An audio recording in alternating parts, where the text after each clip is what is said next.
Welcome back to another State Champs Sports Network contest discussion. We are talking the Hungry Howie's Anvil Award in this video. I have with me none other than a man who was tight end back in his Adrian college days. His 1988 team won the MIAA title, and since then, Tim Beckler has dedicated the majority of his life to coaching football. Now, although taking a much-needed break from the sidelines right now, we have the good fortune of having him serve as our Hungry Howie's Anvil Award analyst for the season. Now, I know, Coach, that being in front of the camera is a first for you.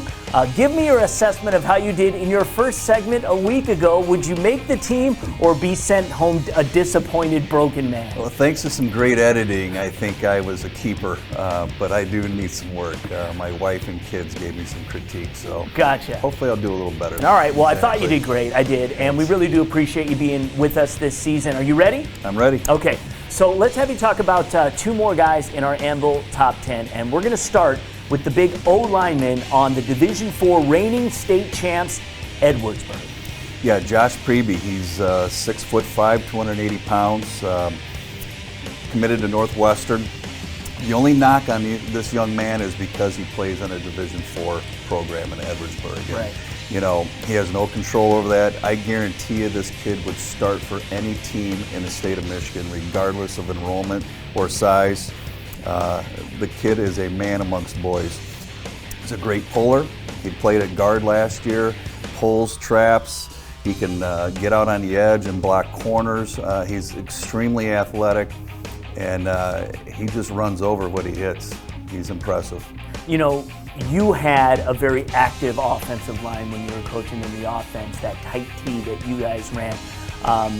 When you know, what specifically makes a guy be able to be really good at a position that, you know, so that an offensive lineman can be active like that? What are the skills that he possesses that you love so much? Right, because he's a guard. So in our offense, and that's the same offense we ran at Canton, a lot of people put their big kids, their big 3-and-1 techniques over the guard in hopes to, you know, make it difficult to run off tackle, run your trap game.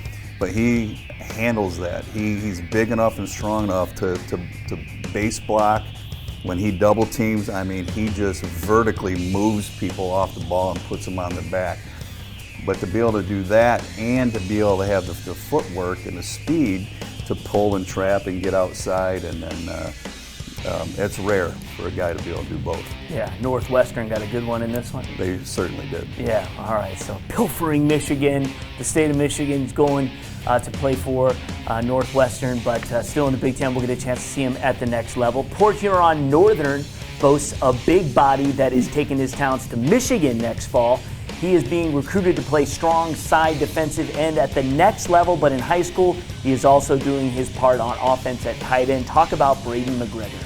Yeah, he's excellent. Like you said, he's a very good offensive player, but what I really like about him is his length. He's 6'6", 250 pounds.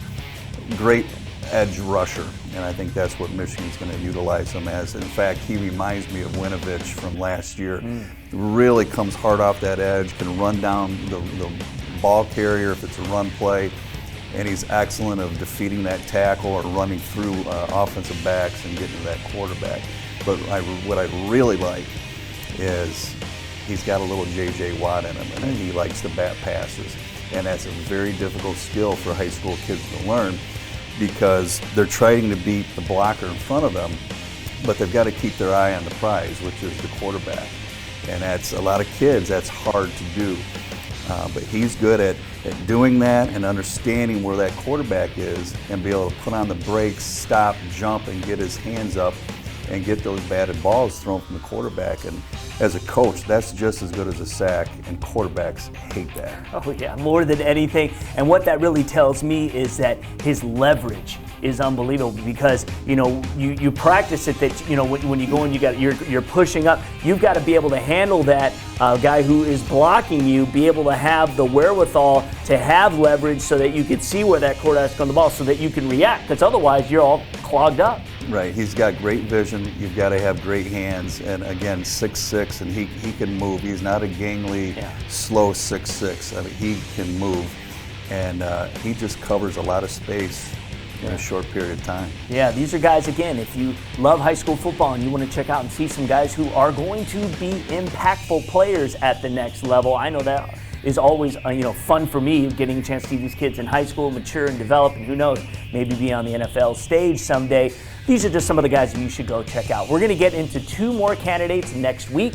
If you've got updated game film maybe on these guys and you want to send it to us, please do so by emailing us. The address is contactus@statechampsnetwork.com. You can also provide it in the comments section of our Facebook page, YouTube channel, or Instagram. You can direct message us on Twitter. Just search State Champs Network. Certainly, if there are guys that you think need to be considered as Anvil candidates, reach out. This competition, as is Mr. Football, is open to all classes. There could be a freshman out there just dominating right now. He could be in this race. He could win this race. So for Coach Beckler, I'm Lauren Plant. We'll see you next week.